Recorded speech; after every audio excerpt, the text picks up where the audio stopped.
2027 সালের জন্য মিশিগানের বাজেট প্রায় $1.1 বিলিয়ন কমতে পারে।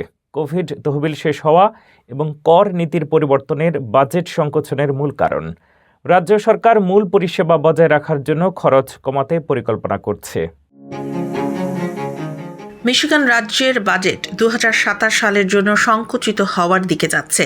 সম্প্রতি রাজ্য অর্থনৈতিক সংস্থা দ্বারা প্রকাশিত পূর্বাভাস অনুযায়ী রাজ্য আয় প্রায় $1.1 বিলিয়ন কমবে। তবে সরকারি কর্মকর্তারা বলছেন এটি কোনো হঠাৎ অর্থনৈতিক মন্দার ফল নয়, বরং পূর্ববর্তী নীতি পরিবর্তন এবং নির্দিষ্ট কর নীতির কারণে ঘটছে।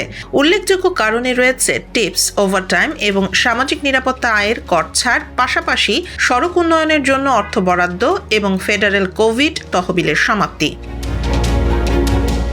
ফলে রাজ্য এখন অতীতের তুলনায় কম অর্থ দিয়ে বাজেট প্রণয়ন করতে বাধ্য। হাউস স্পিকার ম্যাট হল জানিয়েছেন, অতিরিক্ত তহবিলের অভাবে বাজেটের জন্য কঠিন সিদ্ধান্ত নিতে হবে। রক্ষণশীল নীতি অনুযায়ী মূল পরিষেবাগুলোর দিকে মনোযোগ দেওয়া হবে, যেমন সড়ক, শিক্ষা, জননিরাপত্তা ও স্বাস্থ্যসেবা, এবং যেখানে সম্ভব প্রয়োজনীয় ব্যয় কমানো হবে। ডেমোক্র্যাটরা রাজ্যের আয় বৃদ্ধির হ্রাসকে স্বীকার করলেও মনে করছেন মিশিগানের আর্থিক অবস্থা স্থিতিশীল। সিনেট অ্যাপ্রোপ্রিয়েশনস চেয়ার সারা অ্যান্থনি বলেছেন, রাজ্য ক্ষমতাশীলভাবে একটি দায়িত্বশীল বাজেট প্রণয়ন করতে সক্ষম, যা নাগরিকদের জন্য বাস্তব ফলাফল নিয়ে আসবে।